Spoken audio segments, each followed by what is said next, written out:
You're scrolling through real estate listings at midnight, and every single house that doesn't look like it's about to collapse costs $500,000. Oh, the kitchen has laminate countertops from 2003. The carpet is beige. There's fake wood paneling in the basement, and the listing agent has the audacity to call it a starter home. Meanwhile, you're sitting there doing mental math on your salary, wondering if you somehow missed a massive promotion or if the entire housing market has collectively lost its mind. Spoiler alert, it's not you, it's the math. And the math is absolutely brutal. My name is Nick, and today we're going to do something that real estate agents hate. We're going to calculate who can actually afford a $500,000 house in 2026. Not who the bank will give a loan to, but who can legitimately afford it without turning their life into a financial stress simulator. Because there's a massive difference between qualifying for a mortgage and actually being able to sleep at night after you sign the paperwork. Let's start with the uncomfortable reality. In dozens of U.S. markets right now, $500,000 is the baseline. That's not getting you a mansion. That's getting you a 1,200 square FT box with 3 bedrooms, 2 bathrooms, and a yard the size of a beach towel. In cities like Denver, Austin, or anything within commuting distance of a major metro, $500,000 is what normal people are expected to somehow come up with for normal houses. The median household income in America is around $84,000. So we're asking people making $84,000 to afford homes that cost 6 times their annual income. If that ratio sounds insane to you, congratulations. You're paying attention, but everyone keeps saying you can do it. The mortgage broker says you're approved. Your parents bought a house on way less. Some influencer on TikTok is flipping houses with no money down. So what's the problem? The problem is that everyone is lying to you about what affordable actually means. Let's start with the down payment, because that's where most people's dreams go to die. The old rule was 20% down on a $500,000 house. That's $100,000 cash. Let me say that again. $100,000. The median savings account in America has around $8,000 in it. So you're not just a little short. You're $92,000 short. And before you say you'll just save it, let's do that math too. If you're making $84,000 a year and somehow manage to save 10% of your gross income, which almost nobody does, you're saving $8,400 per year. At that rate, it'll take you 12 years to save the down payment, assuming housing prices don't go up, which they absolutely will. Okay, so you skip the 20% down payment. It's like you put down 5% or 10% instead, which is what most people actually do. Congratulations. You just unlocked a new expense called PMI, private mortgage insurance. This is the fee you pay every single month for the crime of not being wealthy enough to put 20% down. It's essentially a poverty tax that runs anywhere from $200 to $400 per month, depending on your loan. You're paying extra money every month for insurance. That protects the bank, not you, because they're worried you might default. So you're already starting from a position of financial punishment. Now let's talk about the actual mortgage payment. You put down 10%, which is $50,000 that you somehow scrape together. That leaves you with a $450,000 loan at current interest rates, somewhere in the 6% to 7% range. Depending on your credit, your monthly mortgage payment is going to land around $2,750 to $2,850. That's just principal and interest. That number doesn't include a single other thing you need to actually live in the house. Let's add property taxes. Depending on where you live, you're looking at anywhere from $4,000 to $8,000 per year, which works out to roughly $500 per month if we're being conservative. Then there's homeowners insurance, which has skyrocketed in the past few years thanks to climate change,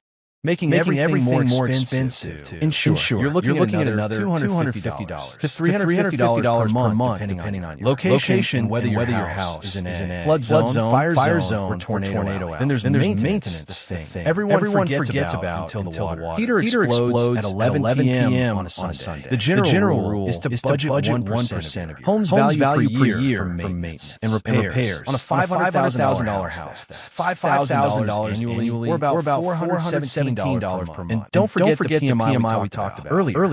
Tack on another $200 to $400. So let's add this up. Mortgage payment $2,850. Property tax $500. Insurance $300. Maintenance $417. PMI $300. Your total monthly housing cost is now sitting at roughly $4,367. And that's assuming nothing breaks. You don't need a new roof, and your HOA doesn't randomly decide to repave entire neighborhood and send you a $3,000 bill. Here's where it gets really fun. Financial advisors will tell you that you shouldn't spend more than 28% of your gross monthly income on housing. Banks will approve you if your total debt-to-income ratio is under 43%. Let's reverse engineer this. If you're spending $4,367 per month on housing, and that represents 28% of your income, you need to be making roughly $187,000 per year. If we use the more lenient 43% rule, you still need to be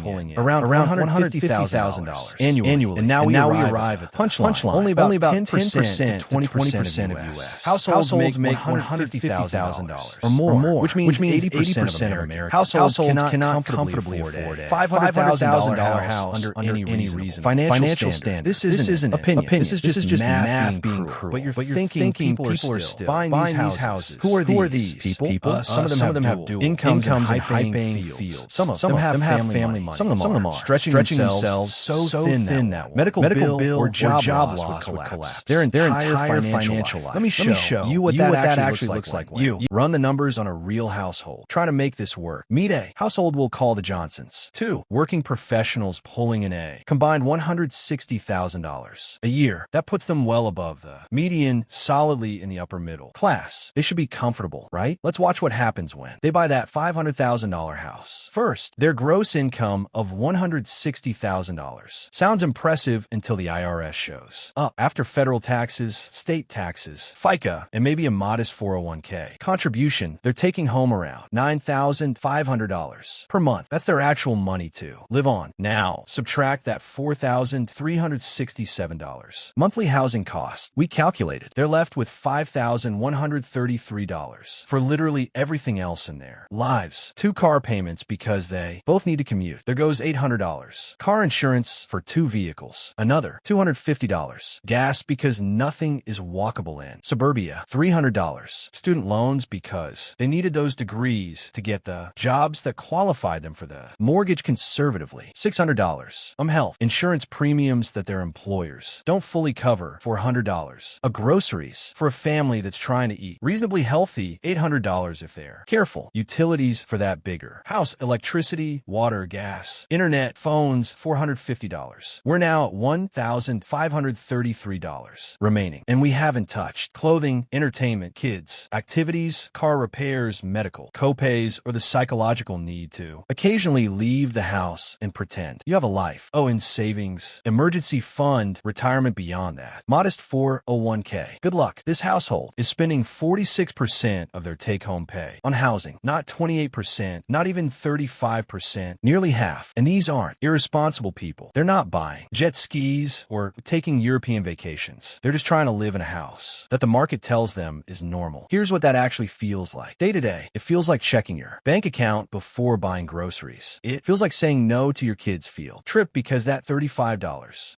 might be needed if the check engine light comes on. It feels like lying awake at 2 a.m. doing mental math about whether you can afford new tires this month, or if you need to, push it to next month and just pray it doesn't rain. It feels like being one unexpected expense away from disaster at all times. The HVAC breaks. That's $5,000 you don't have. Someone rear ends you, and your deductible is $1,000. You're putting it on a credit card. Your kid needs braces. You're financing dental work like it's a car. This is the reality for households earning $160,000. Try to own a $500,000 home. Now, imagine what it looks like for the household making $120,000 or $100,000 or, God forbid, the actual median income of $84,000. At median income, buying a $500,000 house isn't tight. It's not even stretching.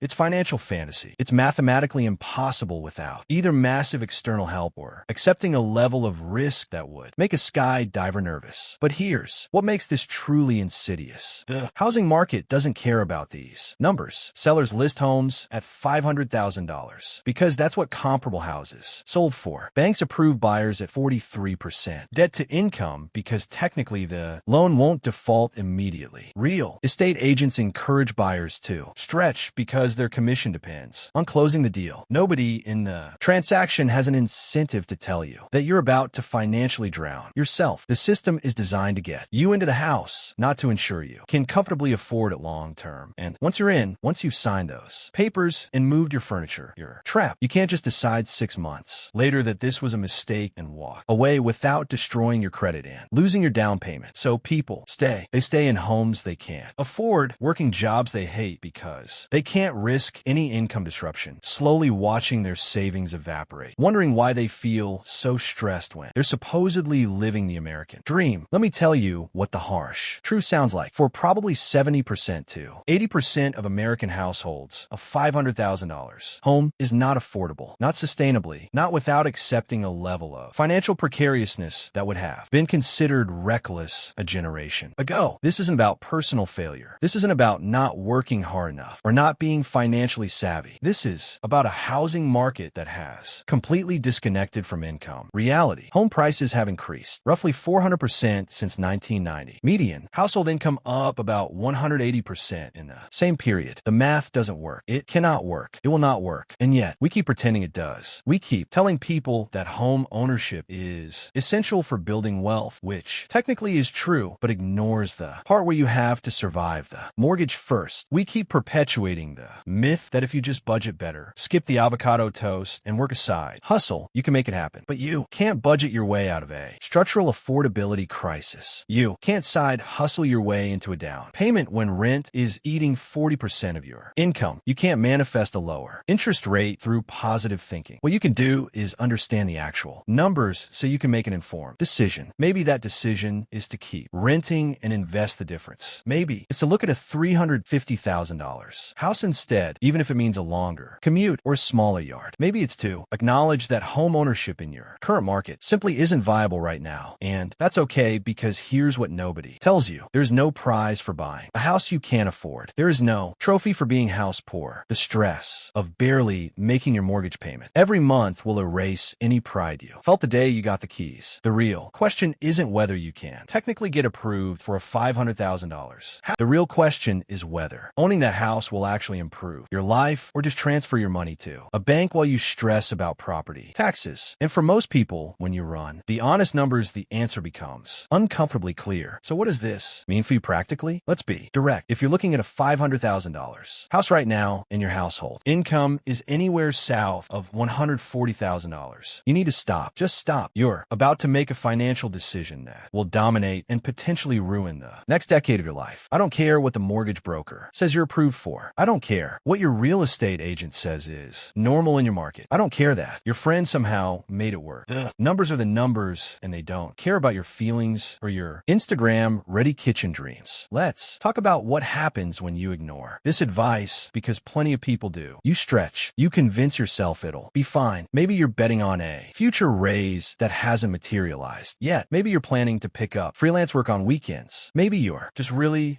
tired of renting and you want this so badly that you've stopped thinking rationally. So you buy the house. Congratulations. Now what? Month 1, you make the payment. It's tight, but you did it. Month 2, same thing. You're cutting back on eating out, skipping the gym membership, but you're managing. Then month 4, your car needs new brakes. That's $800 you didn't budget for, because every dollar is already allocated to keeping the house. You put on a credit card. Month 7, the air conditioning dies. In July, the repair quote is $3,500. You don't have it. You finance it. Month 9, your spouse's hours get cut at work. Suddenly, you're $600 short every month. And that emergency fund you own a house. Technically, though, the bank really owns it for the next 30 years, but you can't afford to live in it comfortably. You can't afford to maintain it properly. You definitely can't afford to enjoy it. Every unexpected expense becomes a crisis. Every financial decision is made through the lens of, can we still make the mortgage? You become a prisoner in your own home, working to pay for walls you're too stressed to appreciate. And here's the really twisted part: because housing has become so unaffordable, we've normalized this misery. We've rebranded financial desperation as adulting. Oh, you're house poor. Welcome to home ownership. Can't afford furniture for 3 of your rooms. That's just part of the journey. Eating ramen for dinner because all your money went to the mortgage. You're building equity. It's like we've collectively agreed to pretend that struggling to afford basic home ownership is somehow a rite of passage rather than a symptom of a broken system. The math is screaming at you, but culture keeps whispering that you should buy anyway. Your parents bought a house at your age. Never mind that their house costs 3 times their annual income and yours. Costs 6 times yours. Your friends are buying. Never mind that you have no idea what their actual financial situation looks like or whether they're drowning behind their freshly painted front door. Society tells you that renting is throwing money away. Never mind that being unable to afford your mortgage is also throwing money away, just with extra steps and worse consequences. So let me give you permission to do something radical. You could choose not to play this game. You can look at a $500,000 house, run the real numbers, and decide that it's not worth sacrificing your financial stability, your mental health, and your ability to build actual wealth. You can save aggressively and wait for a market correction. You can look at cheaper markets or smaller homes. You can acknowledge that the American dream of home ownership has been warped into something unrecognizable and possibly unattainable. And that's not your fault, because here's what actually builds wealth. It's not owning a house you can barely afford. It's having margin in your budget. It's being able to invest consistently. It's not having to choose between fixing your roof and contributing to your retirement account. It's sleeping at night without anxiety about how you'll cover next month's payment. Real wealth is freedom, not equity. You can't access because you're trapped by the asset that's supposed to be making you wealthy. The financial industry has done an incredible job convincing people that home ownership is always the right move, that buying is always better than renting, that you should stretch as far as possible because homes always appreciate. But they're selling you a product. They profit when you buy, not when you make smart decisions. The bank makes money on your 30-year mortgage. The real estate agent makes money on the sale price. The insurance company makes money on your policy. Nobody in that equation makes money when you say, no thanks, this doesn't work for me. So if you're sitting there right now feeling priced out, feeling like home ownership is slipping away, feeling like you're failing at some fundamental adult milestone, I need you to understand something. You're not failing. The system is failing you. Home prices have outpaced wage growth so dramatically that what was normal and achievable for previous generations is now a luxury item for most people. A $500,000 house is not a starter home. It's not affordable on a median income. It's not something you should stretch for unless you genuinely have the income to support it without financial acrobatic. Factor in all the costs. Be honest about your income, stability, and if the math doesn't work, walk away. There is no shame in saying, this doesn't make sense for me right now. There's no trophy for buying a house that makes you miserable. The real win is making decisions based on reality, rather than social pressure on math, rather than emotion on your actual financial situation, rather than what you wish it could be. That's how you avoid becoming another cautionary tale about the true cost of that $500,000 home. Look, I'm not telling you to give up on home ownership forever. I'm telling you to give up on the delusion that a $500,000 house is somehow within reach just because a bank will let you sign the papers. Those are two catastrophically different things. The bank's risk tolerance and your ability to actually live a life are not the same calculation. Maybe in 5 years your income doubles. Maybe the market corrects and that same house costs $380,000. Maybe you relocate to a market where $500,000 actually buys you something reasonable instead of a glorified apartment with a mortgage. But right now, today, with current prices and current incomes, this math is broken for most people, and pretending otherwise doesn't make you optimistic. It makes you a future statistic in someone else's YouTube video about the foreclosure crisis. So here's my actual advice. Stop looking at what you qualify for and start looking at what you can genuinely afford without turning your life into a financial tightrope act. Find a number where you can pay the mortgage, handle the maintenance, save for emergencies, invest for retirement, and still occasionally remember what it feels like to not be stressed about money. For most people, that number is nowhere near $500,000. And that's completely fine. You're not less successful because you're being realistic. You're not failing at adulthood because you refuse to financially drown yourself for granted countertops.